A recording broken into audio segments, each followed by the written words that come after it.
말씀을 나누고자 합니다. 명절이 되면은 가족이 더 정겹고 그립습니다. 그 먼 길도 또 교통체증으로 대표되는 귀성정전도 마다하지 않는 것은 바로 가족들 때문에 그렇습니다. 부모 형제가 없다면 그렇게 먼 그 찾는 그 길의 어려움의 고난을 힘든 일들을 감당하려고 하지 않을 것입니다. 이웃도 중요하고 친구도 소중합니다. 그렇지만 가족은 더 소중합니다. 비록 멀리 떨어져 있어도 자주 보지 못해도 가족은 참 소중합니다. 내가 어려운 일을 만났을 때 끝까지 함께 해줄 사람은 가족입니다. 내가 기쁜 일이 있을 때에 진정으로 기뻐해 줄 사람도 바로 가족입니다. 혹 가족 간에 서운한 일이 있더라도 여러분 마음을 푸시기를 바랍니다. 어려운 일을 만났을 때에 여러분 곁에 끝까지 남아 있어 줄 사람은 바로 가족이라는 사실을 기억하시기를 바랍니다. 예수님이 공적 생애를 시작하시자 주님을 보는 사람들의 마음은 나뉘어졌습니다. 병든 사람, 귀신 들린 사람, 소외된 사람들은 모두 예수님을 열렬히 환영했습니다. 나병이 들려서 모든 사람들로부터 버림을 받고 쓸쓸하게 저 성박, 춥고 외로운 곳에서 고독과 고통과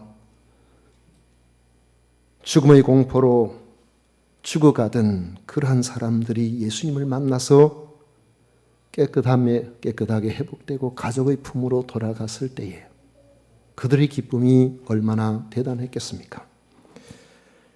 사지를 쓰지 못해서 대소변조차도 남의 도움을 받아야 했던 그러한 사람이 예수님을 만나서 완전히 건강해져서 자기를 들고 왔던 그 침상을 자기 힘으로 들고 집으로 돌아갈 때에 그 기쁨이 얼마나 대단했겠습니까?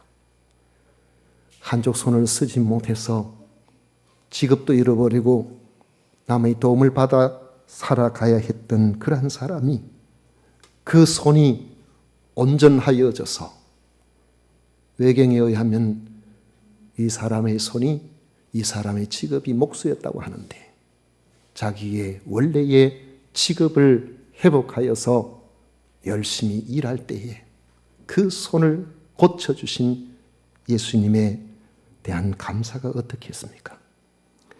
귀신 들려서 이리저리 끌려다니면서 온갖 멸시를 당하던 그런 사람이 온몸에 만신창이가 되어서 사람들의 손가락질을 받고 온몸에 상한 곳이 없이 그렇게 정처 없이 머리 풀어헤치고 끌려다니고 무덤에서 잠자고 이러한 사람이 제정신이 돌아와서 정상적인 삶을 회복하게 되었을 때에 그 가족들의 안도감이 얼마나 대단했겠습니까? 주님으로부터 한 번이라도 은혜를 받은 사람이나 그 가족이라면 주님을 열렬히 따르는 사람이 되었고 혹은 열렬히 따르지는 않았다고 할지라도 주님을 부인하거나 비난하지는 않을 것입니다. 주님의 치유사역과 말씀사역은 지금까지 경험하지 못했던 놀라운 은혜를 경험하게 하였으므로 많은 사람들이 주님을 따르게 되어 주님께서 가시는 곳에는 언제나 인산인해를 이루게 되었습니다. 그렇지만 주님의 공적 생애를 모든 사람들이 다 환영한 것은 아닙니다. 나름대로 생각이 깊다고 생각하는 그러한 사람들 중에는 주님의 출신이 뭐냐, 주님의 사역이 과연 정상적인 것이냐 이런 것에 문제를 제기하는 이들도 있었습니다. 고향 사람들은 예수님의 출생을 너무나 잘 알고 있다고 생각했기 때문에 예수님을 하나님의 아들로 도저히 받아들일 수가 없다라고 생각하고 배척했습니다. 마가복음 6장 2절 3절에 보면 안식일에 대해 회당에서 가르치시니 많은 사람이 듣고 놀라 이르되 이 사람이 어디서 이런 것을 얻었느냐 이 사람이 받은 지혜와 그 손으로 이루어지는 이런 권능이 어찌 되느냐 이 사람이 마리아의 아들 목수가 아니냐? 야고보와 요셉과 유다와 시몬의 형제가 아니냐? 그 누이들이 우리와 함께 여기 있지 아니하냐 하고 예수를 배척한지라 했습니다. 예수님이 하시는 일들을 보면 대단하지만은, 그러나 그 출신이 저 나사렛 갈릴리 그 전 동네에 우리가 알고 있는 우리 마을에 그 목수라는 것이죠. 그 누이 동생, 우리 주변에 결혼해서 지금 살고 있는 것 우리가 알고 있지 않느냐. 그런데 그가 어떻게 하나님의 아들이라고 말할 수가 있겠느냐면서 예수님을 배척했고, 그 내용에 이어서 보면 예수님을 죽이려고 낭떠러지로 끌고 갔다고 했습니다. 나사렛에서요. 요셉의 맏아들로 자라던 예수를 늘 보아왔고 얼마 전까지만 해도 죽은 아버지 요셉 대신에 그 기업 가업을 물려받아서 목수의 일을 하면서 땀을 뻘뻘 흘리면서 내 집을 고쳐주던 그 청년이 어떻게 하나님의 아들일 수 있느냐는 것입니다. 그러나 그들 눈앞에 나타나는 예수님의 가르치심의 그 신기한 지혜나 예수님의 행하신 치유사역과 귀신을 쫓아내는 권능이나 이런 것까지는 부인할 수가 없었어요. 눈으로 보니까요. 여러분, 귀신 쫓겨나가는 거 보면은 다 예수님을 믿을 것 같죠. 현장에서 치유의 역사가 일어나면은 다 예수님을 믿을 것 같죠. 여러분, 그렇지 않아요. 저는 그런 현장에서 자기 가족이 고침을 받고 자기 가족이 해결함을 받는 것을 보고서도 예수님 안 믿는 사람 수도 없이 봤습니다. 어떤 분은 그래요. 1993년이었던 것 같은데 귀신 들려가지고 그렇게 힘들고 그렇게 할 바가 안 되니까 교회로 연락이 왔었습니다. 토요일 날 갔는데 눈에 불이 번쩍번쩍 하면서 이방 저방 왔다 갔다 하는데 온 가족들이 다 거기에 도망 못 가도록 들러서서 있는 그런 현장이었어요. 하다 되질 않으니까 예수는 귀신 쫓아내준다더라. 그런 이야기를 들었는지 교회로 연락이 온 거예요. 그래가지고 들어갔었는데 하나님의 은혜로 안수 기도를 받고 그날 온전해졌습니다. 그런데 그 어머니가요. 그리고 난 이후에 그 가족은 아들 둘하고 부부하고 지금도 제가 이전에 있던 교회에서 지금도 신앙생활 잘 하고 있습니다만 그 어머니에게 제가 그랬거든요. 아들 예수님 믿는데 어머니도 예수님을 믿으셔야죠. 어머니도 교회를 나오셔야죠 하니까 그 어머니가 저한테 하시는 이야기가 지는 지 믿는 게 있고 나는 내 믿는 게 있어요 그러시더라고요. 아들 걱정이 돼서 부를 때는 언제고? 응? 그렇더라고요. 치유와 회복이 일어났다고 해서 꼭 믿는 거 아니에요. 그 전에는 심선여 집사님이라고 나중에 집사가 됐었습니다. 할머니인데 온몸에 나병처럼 물이 줄줄 흘러가지고 이게 치료가 안 돼서 수십 년을 고통당하면서 나병 그 마을에서 그 피부약 그거 얻어가지고 또 바르면 조금 낫는 것 같다가 원래 돌아가고 있는 그 교회를 처음 부임했는데 얼마 며칠 되지도 않아 가지고 그 교회 집사님이 제가 전도사 때 전사님 왔는데 우리 교회 한번 가보자. 새벽에 주일 저녁인가 봐요. 그래가지고 기도 한번 해달라 해서 얼떨결에 앞에 앉혀가지고 온 성도님 같이 기도하고 제가 손을 얹고 기도하고 저는 신학대학원 다닐 때라서 다시 갔다가 그날 월요일 올라갔다가 금요일인가 내려와서 그 마을을 아직까지 제대로 파악을 못해서 그 주변을 쑥 산 뒤로 다니는데 그 산 한쪽에서 전도사님 손을 막 이렇게 흔들어서 누군가 봤더니 그분이었어요. 그 할머니가 전사님 저 한번 보세요 하는데 고구마밭 메고 계시다가 보니까 깨끗하게 나아진 거예요. 제가 그 교회에 있다가 그 교회에서 떠나는 날까지 그 집 아들 며느리 교회 안 나왔어요. 여러분, 치유가 있다고 귀신이 쫓겨난다고 꼭 예수님을 믿는 건 아닙니다. 여러분 마음속에 겸비한 마음이 들어서 예수님이 구주로 믿어진다면 그건 성령의 역사요, 하나님의 은혜인 줄로 믿으시기를 축원합니다. 이 사람들이 예수님께서 행하신 모든 지혜나 권능 이런 것들을 눈으로 보니까 부인할 수는 없죠. 그들 중에 똑똑한 사람들은 나름대로 예수님의 지혜와 권능을 설명하려고 시도했습니다. 바로 귀신 들려 일어난 일이라고 말하는 것입니다. 맨정신이 아니라 귀신 들려 미쳐서 저런 일을 행하고 다닌다고 한 것이죠. 예수님에 대한 소문을 듣고 예루살렘에서 내려온 서기관들은 예수님이 행하신 일들을 부인할 수 없으니까 더러운 귀신 들렸다. 오늘 3장 30절에 보면 그래요. 귀신의 왕을 힘입어서 귀신을 쫓아내고 있다. 이렇게 이야기를 해버리는 겁니다. 만약 여러분들이 예수님의 엄마라면은, 육신의 엄마 마리아, 아니면 예수님과 함께 자란 동생이라면 어떻게 반응을 하겠습니까?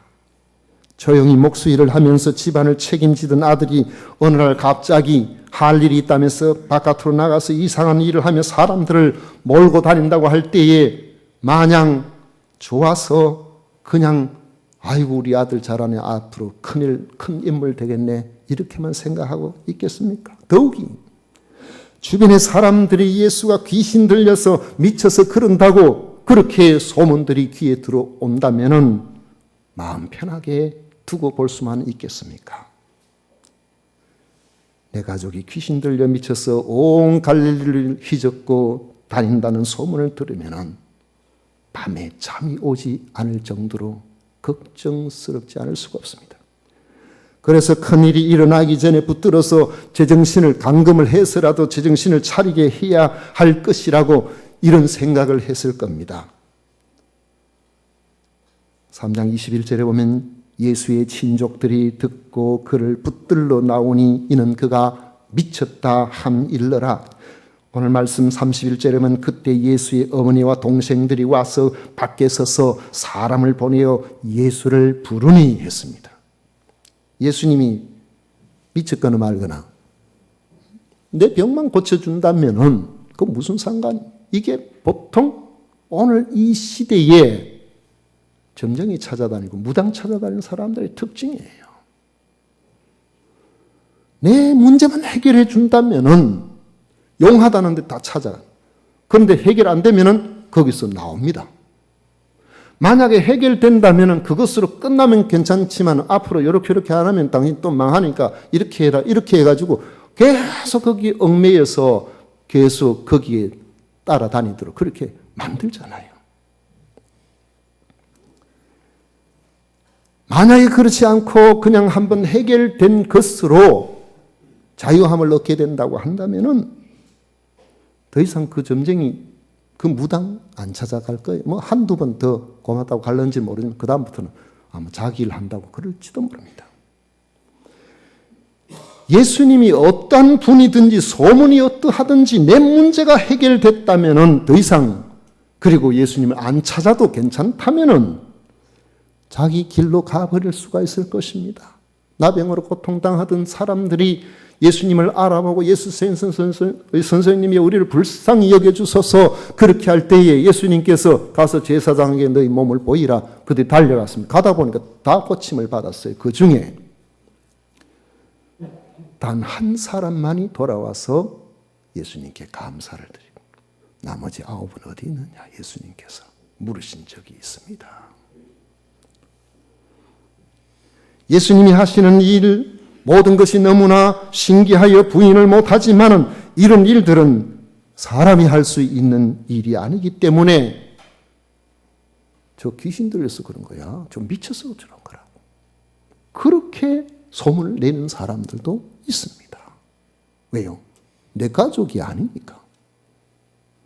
하지만 예수님이 이전에 목수일을 접고 집을 나서는 순간부터 들려오는 모든 소문에 한결같이 나의 문제로 알고 신경이 곤두서 있는 사람이 있습니다. 바로 내 가족. 예수님의 어머니 마리아나 그 동생들이, 혈연관계에 있는 사람들, 이들은 예수님이 미쳤다는 소리를 듣고는 그냥 두면 큰일 나겠다는 생각이 들어서 예수님을 붙들어 가기 위해서 왔습니다. 그대로 두면 장차 무슨 일을 당할지 모르기 때문에 예수님을 안전하게 하기 위해서 예수님을 데려가려고 했던 것입니다. 이것이 바로 가족과 가족 아닌 사람의 차이점이에요. 예수님의 어머니와 동생들이 예수님을 찾아온 것은 오직 가족으로서 예수님의 안전이 염려되었기 때문에 그렇습니다. 여러분, 내 부모 형제가 내게 별로 해준 것이 없다고 생각되더라도 원망하지 마십시오. 여러분, 아이를 키워보니까 어떻습니까? 사흘만 돌보지 않으면 죽어요. 그런데 오늘 여기까지 오게 된 것은 잘했든 못했든 내 가족들이 나를 돌봤기 때문에 내가 생명을 부지하고 지금 살아가고 있는 겁니다. 깜박 잊고 서너 시간만 애 똥 쌌는데 가르쳐주지 않았고 놔둬보세요. 엉덩이가 짓물러 버려요. 그런데 그런 것들을 돌봐주는 누군가가 있었기 때문에 오늘 이 자리에, 그게 우리 가족들 아닙니까? 가족은 모든 사람이 포기하고 떠나갈 때에 마지막까지 우리를 포기하지 않고 우리를 도와줄 언덕입니다. 가족은 정말 소중해요. 여러분, 예수님을 믿든지 믿지 않든지 내 가족을 소중하게 여기시기를 축원합니다. 가족이 소중하다는 것은 제가 종종 예화로 들어서 제가 생각할 때 몇 번 이야기를 한 것 같은데, 제가 이전에 교회에 섬길 때에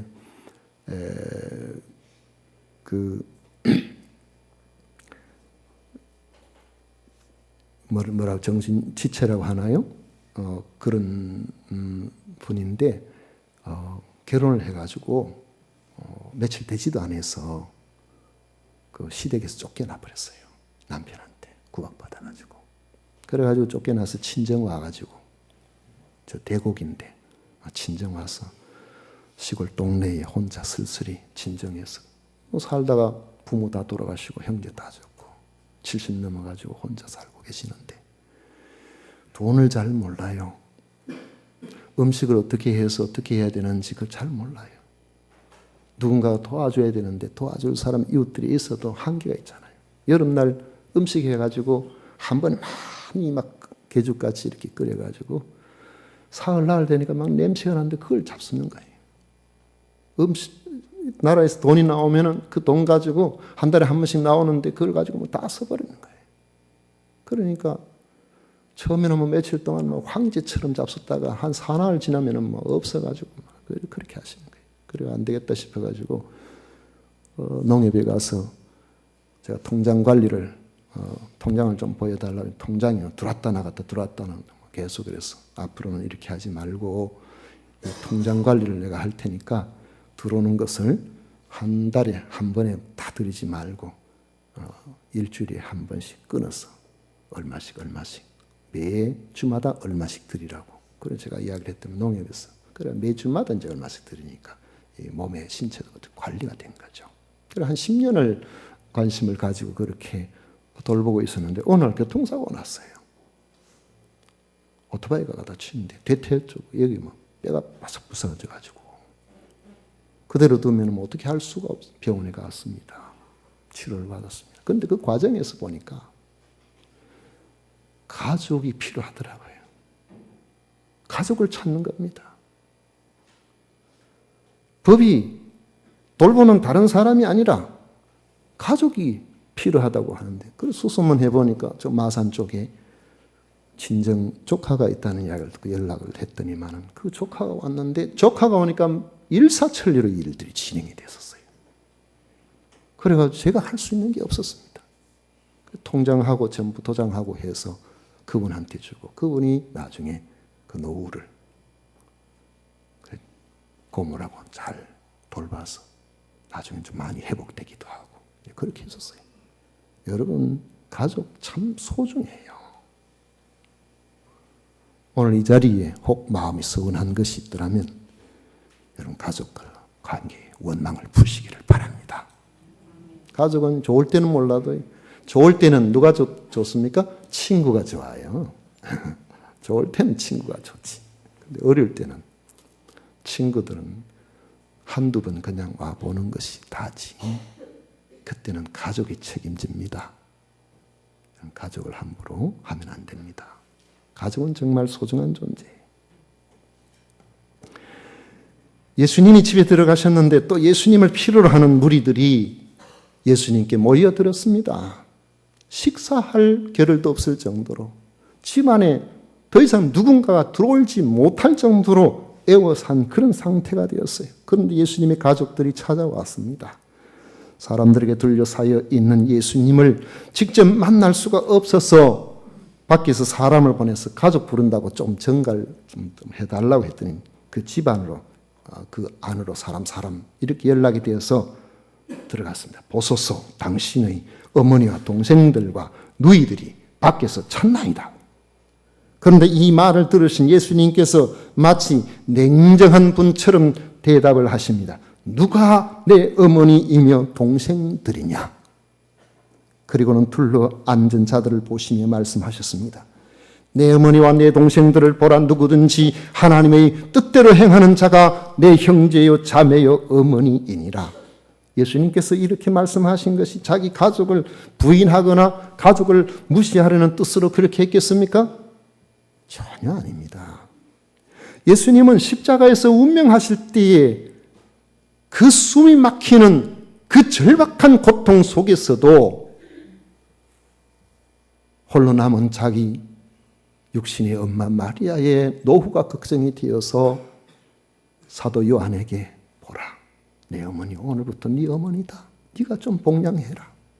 그렇게 말할 정도로 효성스러운 분이에요. 만약에 예수님께서 자기 가족을 부인하려고 하셨다면 그들은 내 어머니나 동생들이 아니다라고 그렇게 하셔야 되는데 그렇게 하지 않았습니다. 누가 내 어머니며 동생들이냐 하신 것은 가족이 찾는다는 말을 들으신 예수님의 반응을 기다리고 있는 무리들에게 가르침을 주시기 위해서라는 사실입니다. 주님이 치유와 귀신을 쫓아내는 사역을 하시는 것도 하나님 나라와 하나님의 뜻을 가르치시려는 목적에 부합했기 때문에 그런 것입니다. 그래서 가족이 찾아왔다는 말을 듣자 그들의 관심을 육적 가족에서 영원한 가족, 영적 가족으로 돌리시면서 교훈을 시작하신 것입니다. 가족이 소중하다는 것을 안다면 영적인 가족, 영원한 가족, 이런 사람이 어떤 사람이겠느냐는 말씀인 것이죠. 소중한 가족이지만은 세상에서의 혈연 관계는 그렇게 오래가지 않습니다.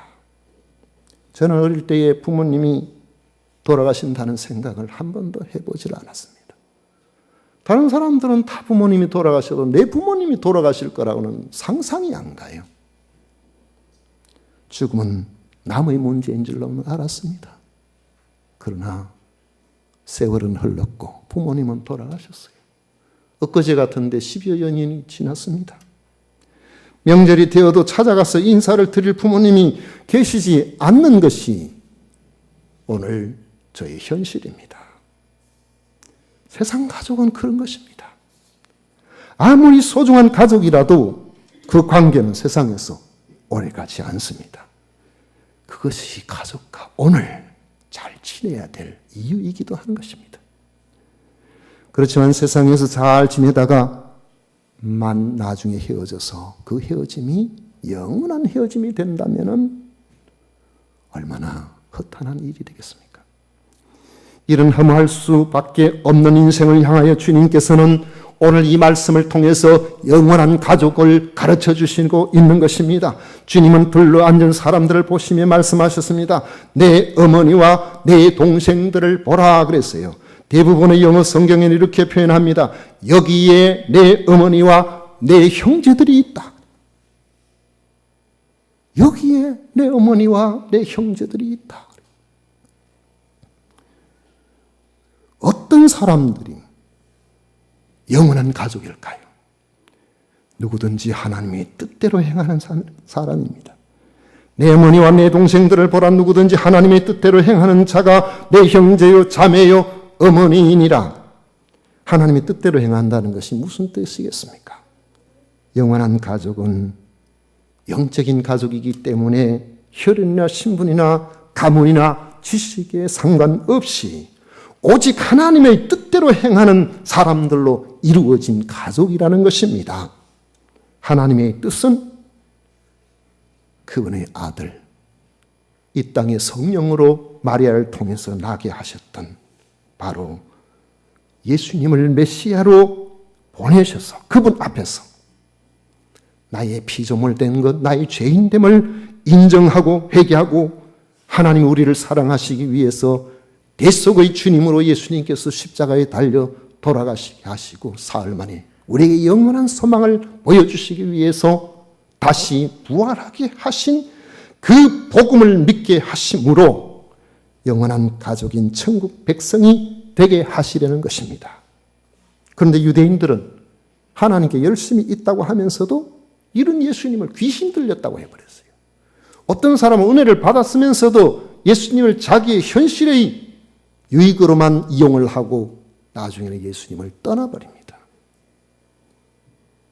예수님을 배척하여 믿지 않고 오히려 하나님의 뜻을 가로막는 그런 사람들이 성경을 잘 아는 사람들 중에서도 많이 있었습니다. 이들과 달리 예수님을 하나님의 아들 그리스도로 믿고 그 말씀을 기뻐하며 예수님 주변에 모여있는 그러한 사람들에게 여기에 내 어머니와 내 형제들이 있다. 이렇게 말씀하신 것입니다. 저는 육신적으로는 부모님을 10여 년 전에 각각 헤어졌습니다. 효도를 하고 싶어도 할 수가 없습니다.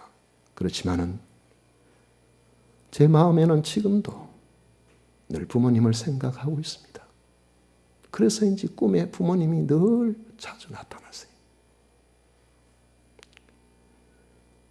돌아가시고 난 다음에는 늘 쓸쓸한 꿈이었지만은 이제는 그렇지 않은 것 같습니다.